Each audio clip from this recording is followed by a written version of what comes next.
Welcome to Unbecoming Lifestyle, telling your unbecoming story. This is traveling while under quarantine. We out here. So, on today's episode, uh, we'll label this episode number one. At the end of the day, but I want to share the thing that keeps me going, the thing that keeps me driven, is the thought: how many must suffer because of your disobedience?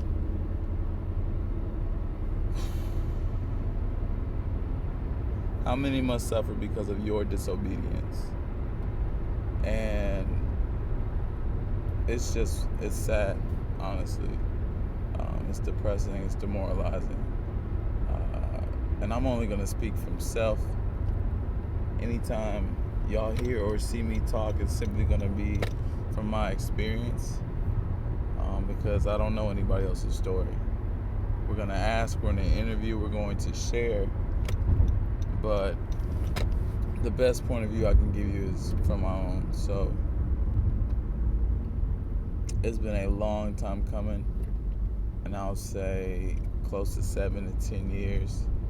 I've had this internal project that I wanted to launch, and for whatever reason, excuse here, or circumstance there, or career change here, or career change there, or searching for money here, searching for money there.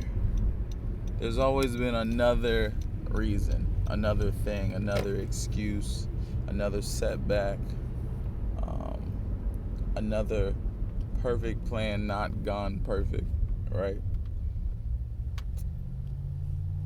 But the one thing that continues to remain constant is how many more people must suffer because of my disobedience.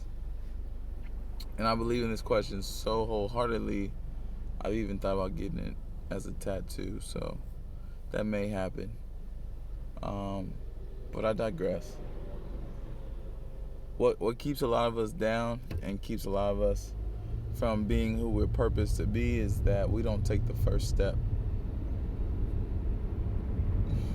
We haven't given ourselves permission to be great.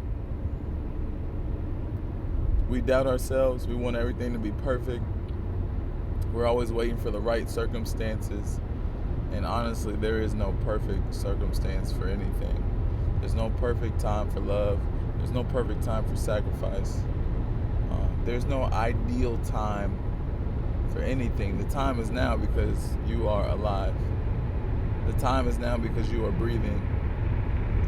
The time is now because you simply have life.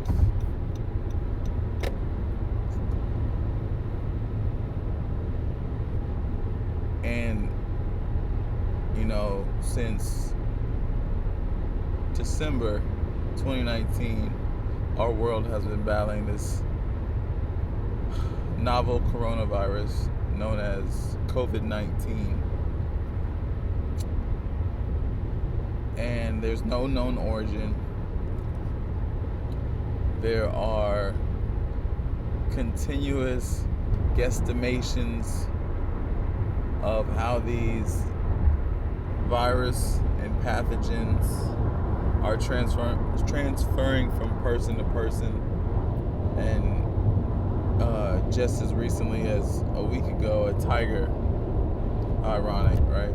A tiger was diagnosed with the novel coronavirus. But transmission is considered to be from person to person through droplets in the air. And the only people that are working should be essential, air quotes, essential personnel. Okay. Currently my wife is at work. I don't feel so great about that. Because in my eyes, the questions are, is your paycheck worth your life? Is your paycheck worth your health? If you are not healthy, you have no paycheck. If you are dead, you have no paycheck. But also, if you can't earn a living, you can't live, right? That's the counter argument. And so 6 million, I think it was 6.6 million people applied for unemployment about a week ago, and we're up to $2.3 trillion of some type of bailout or financial injection.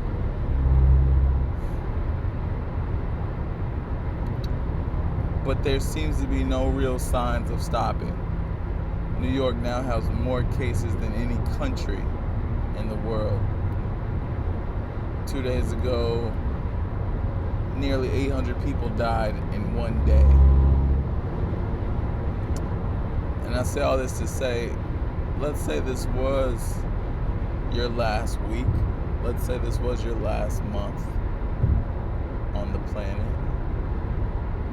Have you lived your purpose? Did you ever discover your purpose? Did you ever unbecome anything that the world put on you? Did you ever live your true, authentic lifestyle? Because the whole premise of this conversation is understanding that the world depends on you. People need you to be you. Whatever you have inside of you was purposely given for you.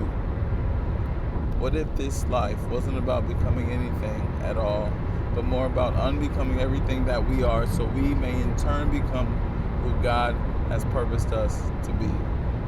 God put something phenomenal inside of you, and just take the first step, because it's time to let it out. Breathe on purpose, live on purpose, love on purpose. Unbecoming Lifestyle. I'm out.